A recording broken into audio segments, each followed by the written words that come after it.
4120 అసెంబ్లీలు.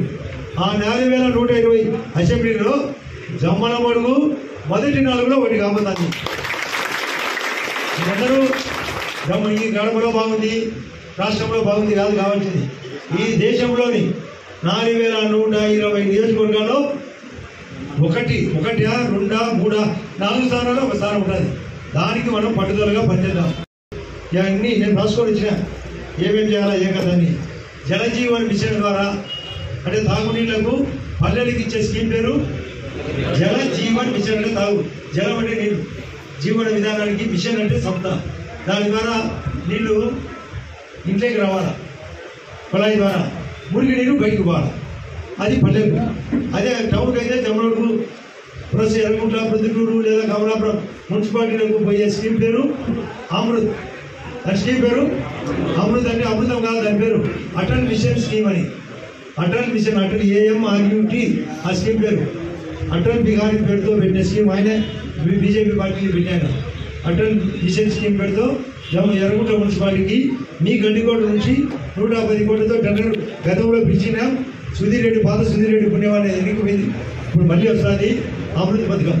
అది ఆల్రెడీ జమ్మలమడుగు గతంలో నేను గమనించాల కాడ సెంటర్ పాయింట్ పెట్టి మైలూరు నుంచి జమ్మలమడుగు నీళ్లు పెద్ద ట్యాంకులు కట్టాం. నీళ్లు పూర్తి స్థాయిలో జమ్మలమడుగు 20 వార్డులకు 20 వార్డులు రోజు 2 నుంచి 6 గంటలు నీళ్ళు వస్తున్నాయి. ఇంతకుముందు లేదు. అదే కాకుండా పల్లెల్లో CPWS ప్రోగ్రామ్ అని పెట్టినా 5 చోట్ల. గండికోటకు సపరేట్, అంటే గండికోట నుంచి కొండాపురానికి, గండికోట నుంచి మద్దనూరికి, మైలవరం నుంచి పెద్దమడియము, మైలవరం జమ్మలమడుగు పల్లెలకు. అది కప్పులు వేపినారు. మళ్ళీ సెట్ చేసినాం. మళ్ళీ టెండర్ పిలిచినారు. ఇది స్కీమ్ సెటప్ కావాలని.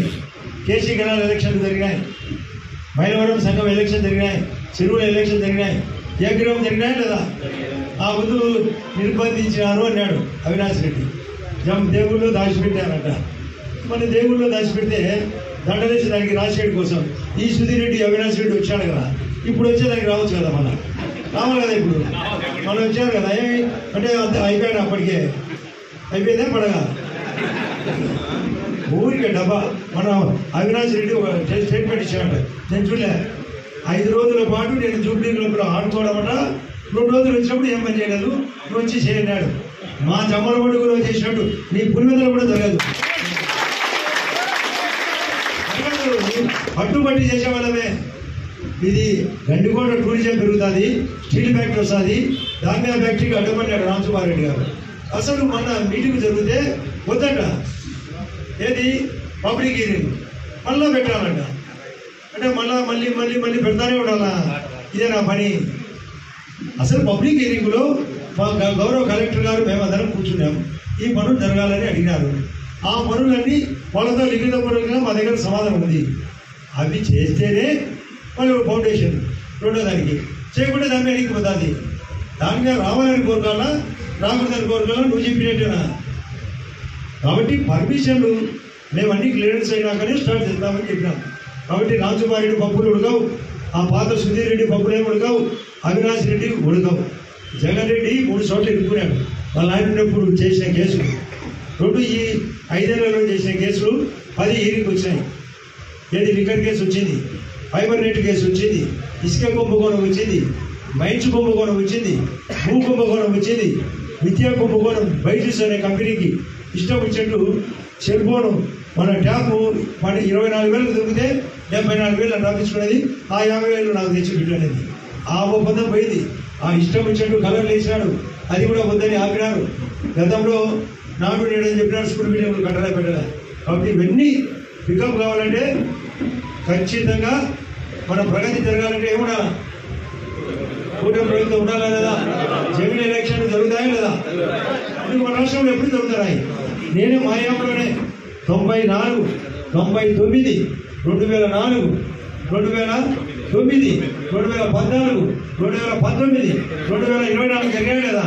ఇప్పుడు మన దగ్గర జరుగుతాయి జమిలీ ఎలక్షన్. దేశంలో మిగతా రాష్ట్రాల్లో జమిలీ లేవు, కానీ ఆంధ్రప్రదేశ్లో జమిలీ ఎలక్షన్ జరుగుతాయి కదా. మన జమిలీ ప్రభుత్వము మనం జమిలీగా పోటీ చేస్తామా లేదా? జమిలీ అంటే మన జమిలీ అంటే మన కూటమి జమిలీ.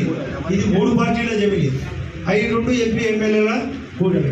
ఆ 2 ఎలక్షన్లు ముగ్గురం కలిసి పోటీ చేస్తాం, మరింత బలపడతాం. బీజేపీ పార్టీ బలపడుతుంది. లేదా మన ముగ్గురం ఒకటే, అందరూ బలపడాలి, అందరూ మెంబర్షిప్లుగా ఉండాలి, ఈ దేశంలో గొప్పతనం ఉండాలి. అప్పుడు ఆటోమేటిక్గా ఆ జమిట్ ఎలక్షన్లు ఎప్పుడు వచ్చినా నేనైతే సింపుల్గా సీతారామన్ గారి స్టేట్మెంట్ కూడా చూశాను. 29 తర్వాతనే జరగబోయే ఎలక్షన్. ఇంత లోపల డీలిమిటేషన్ కూడా జరుగుతుంది. అంటే మొన్న 2000 ఇంతకుముందు రాజశేఖర్ గారు ఉన్నప్పుడు 2009లో ఎర్రగుంట మండలం ఎట్లా మనకు వచ్చిందో, రుదుడికి చాపాడు మండలం పక్క పోయి మైదుగూడికి ఎట్లా వచ్చిందో. డీలిమిటేషన్ అంటే కొందరు ఎక్కువగా వాళ్ళకు తెలియదు. అంటే కొన్ని వ్యవస్థీకరణ జరుగుతుంది. ఎంపీలకు కూడా కొన్ని ఎంపీలు పెరుగుతాయి, ఎమ్మెల్యే